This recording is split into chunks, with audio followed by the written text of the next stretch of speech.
How to differentiate between food intolerances and food allergies. I'm Dr. Michael Lee, pain and performance consultant here at Sheffield Sports Medicine.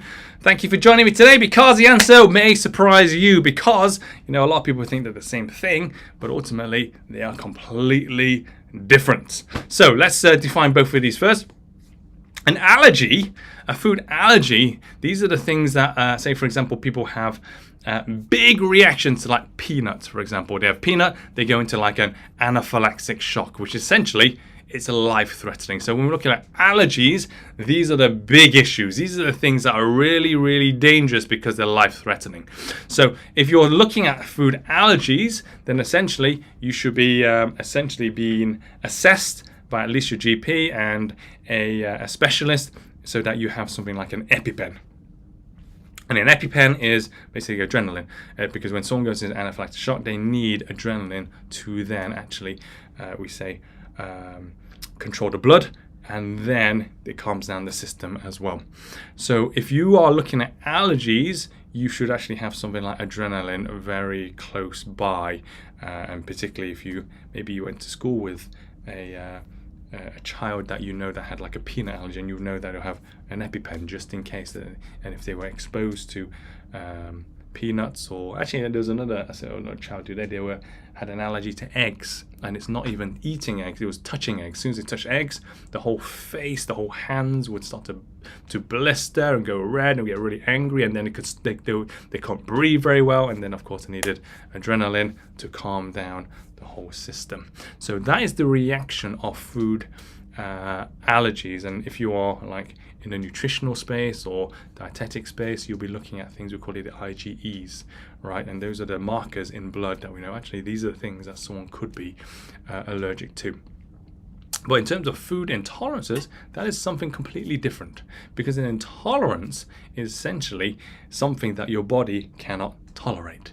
And intolerance tends to bring on symptoms like bloating, low energy, lethargy, constipation, diarrhea, reflux, headaches, migraines, even joint pain within a couple of hours of actually consuming it. So if you actually have any of those symptoms, yes, the chances are you have an intolerance. But if you're one of those that your mouth swells up, your throat swells up, you find it difficult to breathe, the chances are that's not you, because you may not be alive today, honestly, but you definitely have an allergy, and you would have adrenaline or an EpiPen available to save your life. But if you have any other symptoms, chances are it's an intolerance. And a lot of patients do ask us, so what are the most common foods that could be intolerance? Well, the most common ones are things like dairy, gluten, vegetables are very common, seafood is very common, and mushrooms or fungi are very common, and eggs are quite common as well. So those are the most common ones, but ultimately I would always say to patients, we can't just keep guessing what they are, because if you want general results, go and get general advice. If you want specific results that are specific to you, get a specific assessment, do a test. And we do these tests here in clinic to find out exactly what is causing a patient's intolerances, what are the lists that they need to stay away from, but ultimately we can treat them too. And we can make sure that all those symptoms we were talking about just now, like your bloating, low energy, lethargy, constipation, diarrhea, reflux, headache, migraines, those things we can get rid of as long as we have and we know what that data is. Because ultimately, if those things have been taking control of your life, I always ask patients, why wouldn't you get rid of it as soon as you know how to? So these are those things that we do here in clinic, because we also find out, particularly we see lots of athletes here, and they want to know, we call it the 1%. The 1% that can help them perform a little bit better, and usually they go and get a food intolerance test and then a DNA test to make sure they understand exactly how their DNA works, how to recover, how they exercise, how they need to consume foods, when they consume the right time of foods to get the maximum energy, when to hydrate themselves, and we can do those all in clinic as well. But essentially it's about understanding how to get you performing at your best consistently, anytime, anywhere, and in any environment. But you need to get the data. And I cannot stress that I'm one of those that I'm a researcher. So I actually do a food intolerance test every single year to find out what is my data and how it's changing over time, and ultimately what I need to treat to get rid of any new intolerances that may have cropped up, just so that I can maintain my energy, but also make sure that I can enjoy certain foods that are not going to react with me as well.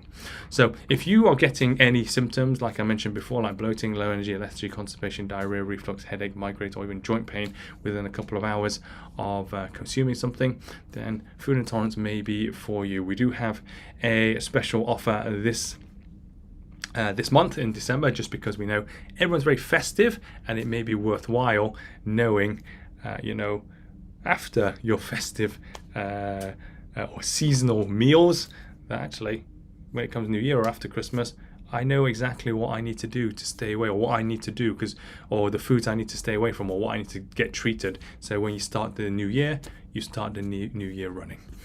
So if you're looking to find out what those are, just let us know, because we have a very special offer this month where we will be giving you a few extra free tests. So not only the food intolerance test, but we'll give you some free tests that are, say, your non-food, so things you're exposed to, whether you're inhaling or it's on your skin. So these are your chemical intolerances, we call them. We have vitamin and mineral deficiencies, so you know exactly what you're deficient in. Metals intolerances, so you know if you're in contact with a metal, things may break down.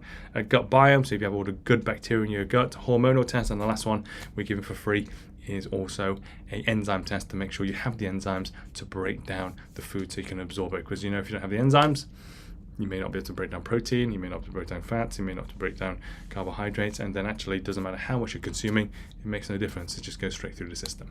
So if you're interested in getting a food intolerance test, or if you know someone that's struggling as well and wants to get all of that data, this month we're giving a lot of tests for free, and just put me in the chat if that's something you're interested in, or even just share this video to people that you may know, because I may explain it better than you could. So I'm just doing here to give clarity, to help more people take control of their diet, take control of their energy, take control of their bodies. So other than that, thank you so much for joining me today. And I wish every one of you a wonderful weekend, and look forward to seeing you next Thursday. Bye for now.